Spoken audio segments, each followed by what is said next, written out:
Ramadan dan Putra.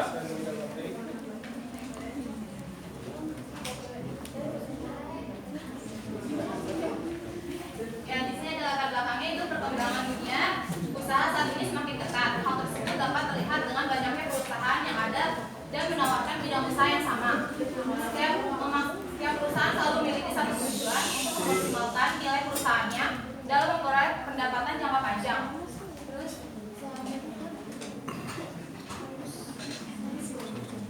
Tujuan penelitian ini dilakukan untuk mengetahui pengaruh debt to equity ratio dan total aset turnover terhadap return on asset dalam meningkatkan perolehan profit yang diperoleh suatu perusahaan. Pemimpin butuh informasi untuk mengetahui faktor-faktor yang berpengaruh besar terhadap profitabilitas suatu perusahaan. Manfaat. Salah satu rasio profitabilitas yang dapat mengukur kemampuan perusahaan dalam menghasilkan laba dari aktivitas yang digunakan. Aktiva yang digunakan. ROA mampu mengukur kemampuan perusahaan menghasilkan keuntungan pada masa lampau untuk kemudian diproyeksikan di masa yang akan datang. Di sini kita ambil beberapa pengertian. Salah satunya itu ada debt equity ratio dari Nikus Naini 2018 dalam tugas 6 Merdeka Apres Aurelia Sarli Fitrialina 2019 mengutarakan bahwa debt to equity ratio atau rasio utang modal ini menggambarkan sejauh mana modal pemilik dapat menutupi utang-utang pada pihak kedua. Terus di sini ada total aset turnover dalam BEI 2015 merupakan suatu rasio yang dipergunakan untuk mengukur suatu pergerakan semua aktiva yang dimiliki beberapa perusahaan dan mengukur berapa banyak jumlah penjualan yang didapatkan dan setiap rupiah aktivanya.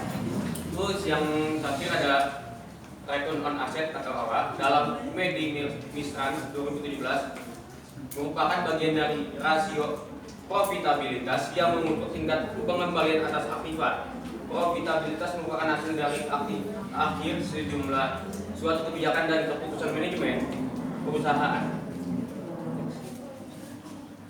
Nah, di sini ada metode penelitian ya.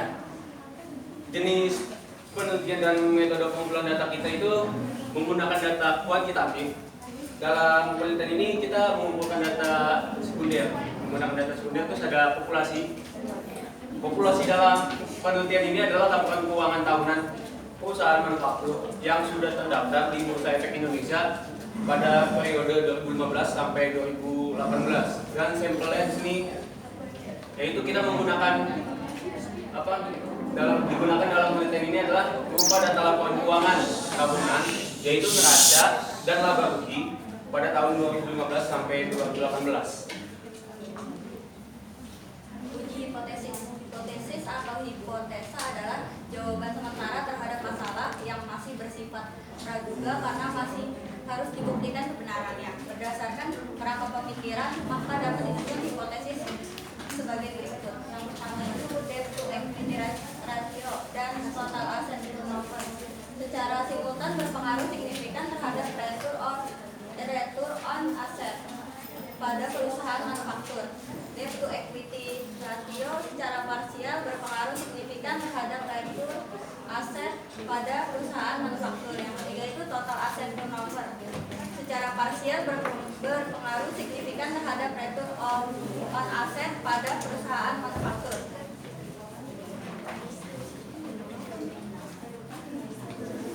Di sini ada uji regresi ini ya. Terus ini menggunakan uji multiple regresi. Terus di sini ada alamat penelitiannya. Variabel X satunya itu debt to equity ratio D. Variabel X 2-nya total asset turnover atau TATO. Yang ketiga itu ada return on asset atau variabel ini. Di sini juga ada sumber datanya, yaitu data-data yang kami analisis diambil dari laporan keuangan beberapa perusahaan yaitu Delta Jakarta, Indofood Sukses Makmur, PT Nippon Indonesia, Indosari, terus PT Wilmar Cahya, PT Sekar Laut, dan Indofood BP Sukses Makmur.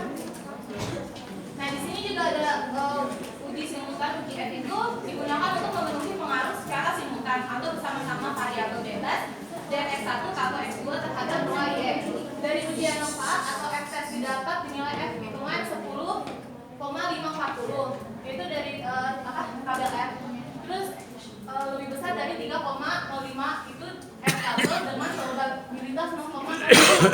itu hasil dari tabel F itu. Terus karena probabilitas lebih kecil daripada 0,05 itu dari standar error itu, jadi maksimalnya 0,05. kalau misalnya nggak segitu berarti dia tidak signifikan. Terus maka HO itu Apa? itu dugaan hipotesis yang diterima, terus ditolak, dan hal itu yang sebaliknya diterima. Hal ini menunjukkan bahwa secara simultan K3 itu pengaruh dari D dan TATO terhadap ROA, yang menyatakan bahwa ada pengaruh langsung positif dan TATO secara bersama-sama terhadap ROA. Selanjutnya ada uji koefisien determinasi. Sini dapat dilihat bahwa nilai R, nah sebelumnya R itu adalah hubungan antara variabel DER dan TATO terhadap ROA. Di situ didapatkan sebesar 0,78 melalui perhitungan SPSS. Artinya bahwa hubungan antara variabel bebas dengan variabel terikat adalah kuat. Sedangkan nilai R square, nah R square ini adalah kontribusi DER dan TATO terhadap ROA. Di sini didapat 50,1% melalui perhitungan SPSS. Artinya variabel bebas itu yaitu DER dan total berkontribusi terhadap variabel terikat, yaitu ROA adalah sebesar 50,1%.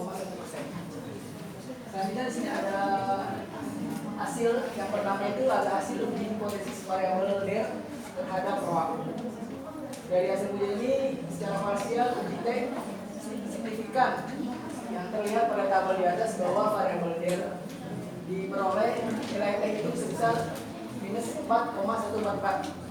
Itu diperoleh dari hasil perhitungan oleh SPSS. Nah, sedangkan statik tabel dan kemudian hipotesis dengan standar error 5% dengan derajat bebas, kemudian adalah N ini jumlah data. Nah, jumlah data dari kelompok kami itu ada sebesar 24 dikurangi K, nah itu variabel kelompok kami itu ada 3, maka didapat hasil 21. Maka nilai tabel hasilnya di tabel ini teman-teman bisa lihat di Google ada. Kebetulan kelompok kami mendapatkan 21, jadi tabel itu didapat sebesar 2,07961.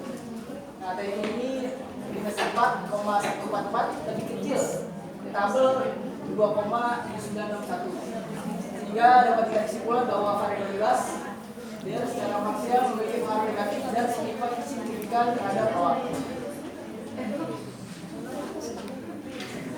Yang kedua ada hasil TATO terhadap ROA. Nah, dari hasil uji ini dengan hipotesis secara parsial uji T signifikan yang terlihat pada tabel di atas bahwa variabel total diperoleh nilai terhitung sebesar 1,363. Sedangkan statistik tabel dan penguji dengan standar errornya 5% dengan derajat bebas, penguji adalah tadi N, rumusnya itu N dikurang A sama dengan 24 kurang 3 yaitu 21, maka nilai tabel sebesar 2,09. Terhitungnya itu minus 0,11 lebih kecil. Tabel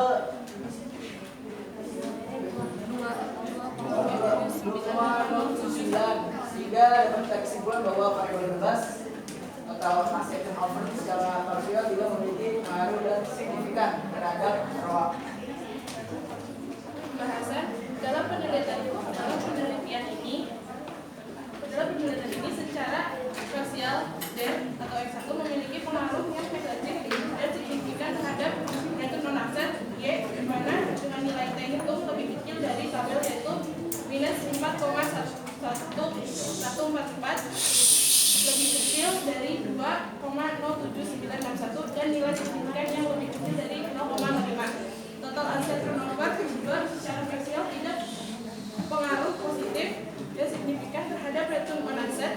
Hal ini menunjukkan dengan nilai T hitung sebesar 1,363 yang lebih besar dari 2,791 dan nilai signifikan yang lebih besar dari 0,05 yaitu 0,187. Terus yang ketiga, debt to equity ratio atau F1 dan nilai total aset turnover X2 secara bersama-sama memiliki pengaruh terhadap return on asset Y. Hal ini ditentukan dari hasil uji F atau simultan yang diperoleh dari nilai F itu lebih besar dari F tabel yaitu F itu 10,540, sedangkan F tabel 3,05, sedangkan nilai signifikan pada tabel ANOVA menunjukkan kurang dari 0,05 yaitu sebesar 0,001.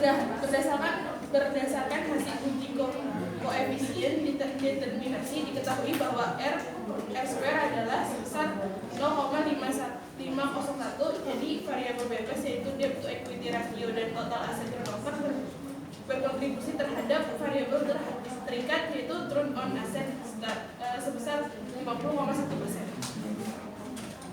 Kesimpulan. Wah, gede-gede gini kesimpulan. Yang pertama bahwa variabel bebas R secara parsial tidak memiliki pengaruh positif dan signifikan terhadap perubahan. Nah, yang kedua bahwa variabel bebas total aset turnover secara parsial memiliki pengaruh negatif dan signifikan terhadap return on aset. Nah, yang ketiga itu debt to equity ratio X1 dan total aset turnover X2 secara bersama-sama memiliki pengaruh terhadap return on aset Y. Nah, caranya berdasarkan hasil dari penelitian tersebut disarankan kepada beberapa perusahaan manufaktur yang terdapat di bursa efek Indonesia untuk lebih memperhatikan debt to equity ratio dan total aset turnover yang diterapkan karena secara parsial kedua variabel tersebut dapat mempengaruhi turnover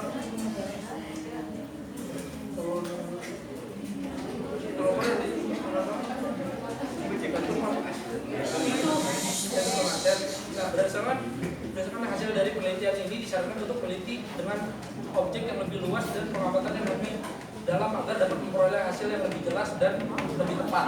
Untuk perusahaan manufaktur baiknya agar meningkatkan nilai-nilai perusahaan manufaktur dan agar lebih memperhatikan faktor-faktor yang bisa mempengaruhi